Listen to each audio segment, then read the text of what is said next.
So magandang araw sa inyong lahat mga tol, mga Q-Pals, mga Boop. Paano ko nga ba nabili ang aking CB Shanks? Siyempre, simple lang, pero ba't ganyan ka makatingin? Grabe tumingin si ate, hanggang paa talaga. Talagang sinukat kung may pambili ng motor, wala eh. Balik tayo kung paano ko nabili si CB150. Napakaangas. Taong Boy. February 9, 2024, kasama ko ang aking kapatid. Pumunta kami ng Katarman, Wow! bumili kami ng motor, CB150, yun lang.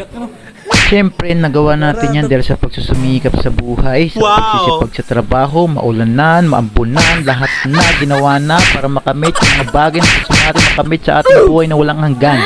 Mahalin mo ang trabaho mo, pahalagahan mo ang trabaho mo, huwag kang Wow! mag-inarte, hanggat maaari gawin mo ang lahat. Hindi mo makukuha ang gusto mo hanggat nakatunganga ka lang. Tol, boy, kupa! At syempre, dapat masaya ka sa trabaho mo. Kasi hanggat hindi ka masaya sa trabaho mo, hindi ka talaga tatagal.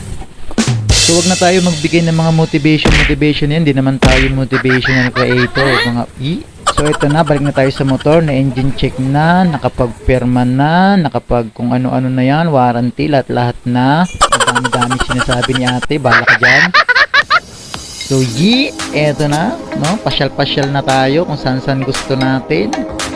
Maniwala kayo, ang sarap sa feeling nang nakukuha nyo yung mga bagay na gusto nyo sa buhay. Tulad nito, oh, pa-chill-chill na lang. What are you waiting for? So love me like you do, la la, love me like you do.